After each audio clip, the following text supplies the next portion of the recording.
নতুন বাংলাদেশ আবারও ঘটে গেল জামাত নেতা উরুফে শিক্ষক উরুফে রাজাকার ছাত্রী বই আনতে গেছিলেন শিক্ষকের কাছে পড়াশোনা করার জন্য, আর সেই জামাতের শিক্ষক নারীকে অলরেডি ধর্ষণ করে ফেলছেন। হ্যালো বাংলাদেশ, জান্নাত, হ্যালো জান্নাত। জামাত নেতা কর্মীরা কেমন আছেন? যারা জামাতের ভক্ত, যারা সরাসরি জান্নাতে যেতে চাচ্ছেন, যারা আমির হামজা হুজুর থেকে শুরু করা, জামাতের আমির থেকে শুরু করা, যারা জামাত শিবিরের ওয়াজ মাহফিলে আপনারা অনবরত দিনরাত 24 ঘন্টা আপনারা তাদের সাথে যুক্ত থাকেন, আপনাদের এই জান্নাতের সেই শিক্ষক তার কাছে গেছিলেন সাধারণ একজন শিক্ষার্থী বই আনতে গেছিলেন। তার অপরাধ ছিল সে কেন বই আনতে গেলেন? সে যদি আনতে যাইতো জান্নাতের টিকিট, তাহলে হয়তোবা তিনি দর্শনের শিকার হইতেন না। এটাই হচ্ছে বর্তমান আপনাদের 5ই আগস্টের পর থেকে যারা স্বৈরাচার বলে আখ্যায়িত করতেছেন বারবার, মাননীয় প্রধানমন্ত্রী শেখ হাসিনাকে বিদায় করে আপনারা অনেক খুশি হয়েছিলেন। জুলাই আন্দোলনের 5ই আগস্টে সে আনন্দ উল্লাস করছিলেন। আপনাদের বাংলাদেশ কেমন চলতেছে এই মুহূর্তে আপনারা ইতিমধ্যে জানেন। 5ই আগস্টের পর থেকে আজকের দিন পর্যন্ত আপনারা যারা নারী সমাজ ছিলেন, বিগত দিনে কথা বলতে পারতেন, রাজপথে নেমে আসতে পারতেন, জুলাইয়ের চিহ্নিত কিছু নারী যারা পতিতালয়ের মধ্য দিয়ে নিজের জীবনটা চালাইতেন, সেই জায়গা থেকে তারা আমেরিকার থেকে যে ডলারগুলো আসছিল, তখন ওই টাকার বিনিময়ে তারা রাজপথে আপনাদেরকে বিভিন্নভাবে আপনাদেরকে আবেগ ইমোশনাল কাজে লাগিয়ে ইতিমধ্যে আপনারা জানেন, সবাই সবার জায়গা থেকে আপনারা ক্লিয়ার হয়ে গেছেন যে তারা এখন কোন কাজে ব্যস্ত আছে।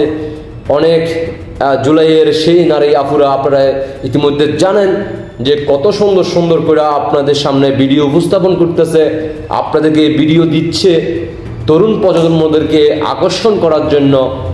ইতিমধ্যে আপনারা জানেন কাপড় খুলতেছে, আবার আসমান কাঁপতে গিয়ে এখন রাত 12টার পরে খাট কাঁপার জন্য প্রস্তাব আসে, ইতিমধ্যে আপনারা সবাই জানেন। তো এই যে জান্নাতের যে শিক্ষক, তাকে আপনারা চিনে রাখেন, জেনে রাখেন।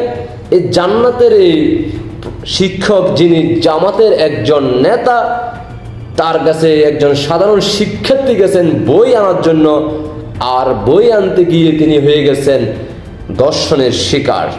ইতিমধ্যে এই ছবিটা আপনারা অলরেডি সবাই দেখে ফেলছেন, বিবৃতি পেয়ে গেছেন। বাংলাদেশের আমার মা বোনেরা জেগে উঠবেন কখন জানি না, যতই দেরি করবেন আপনারা ততই কিন্তু বাংলাদেশে আমার মা বোন শিশুকন্যা থেকে শুরু করে যারা প্রতিবন্ধী, তারা তো কোনো কথাই বলতে পারতেছে না, তাদের সেই সুযোগও নাই। যদি কারো সামনে এই ধরনের ঘটনা ঘটে, সেটা দেশবাসীর সামনে উঠে আসে সোশ্যাল মিডিয়ার মধ্য দিয়ে। আর যদি অন্ধকারে হয়ে যায়, কারো চোখের আড়ালে এই ধরনের ঘটনা ঘটে যায়, তাহলে আর সেটা আমরা জানতে পারি না।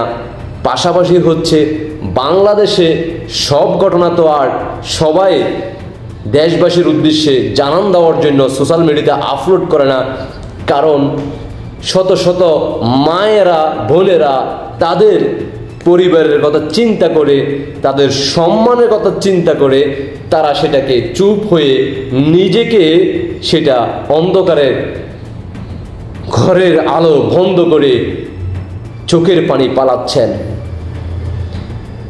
এভাবে আর কত পালাবেন?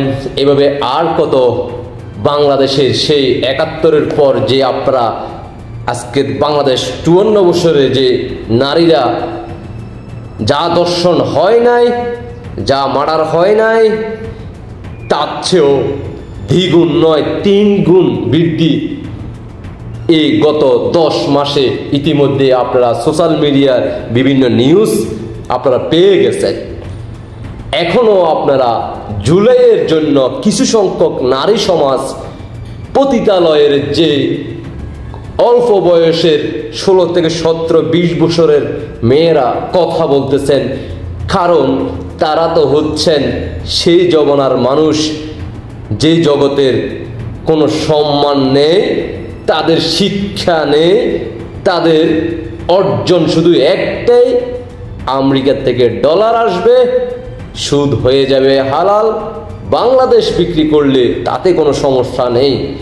তার জন্য আপনাদেরকে বাংলাদেশের জনগণদের উদ্দেশ্য করে বলবো, চিহ্নিত করে রাখুন, সময় আসবে আপনারাও যাতে তখন সেই সুযোগটা নিতে পারেন।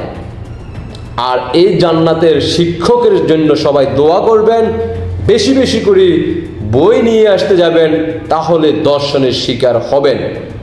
আর যদি জান্নাতের টিকিট আনতে যান তাহলে দর্শনের শিকার হবেন না, ভিতরগতভাবে হলেও সেটা বোকরার আড়ালের ভিতরে থেকে যাবে। এটাই হচ্ছে বাস্তব, এটাই হচ্ছে সত্য। অনেকেই আইসা কমেন্টে বলবে লারাদে, আশা করি বুঝতে পারছেন। সবাইকে অসংখ্য ধন্যবাদ। দেশবাসীকে দেখার সুযোগ করে দিবেন। নতুন বাংলাদেশের জন্য আপনাদের জন্য রইল শুভকামনা। চালিয়ে যান, এভাবে চালিয়ে যান। বাংলাদেশের মানুষ কতক্ষণ পর্যন্ত আপনাদের সেই অর্জনটা তারা সম্মান জানায়, আমরাও দেখতে চাই। আল্লাহ হাফেজ।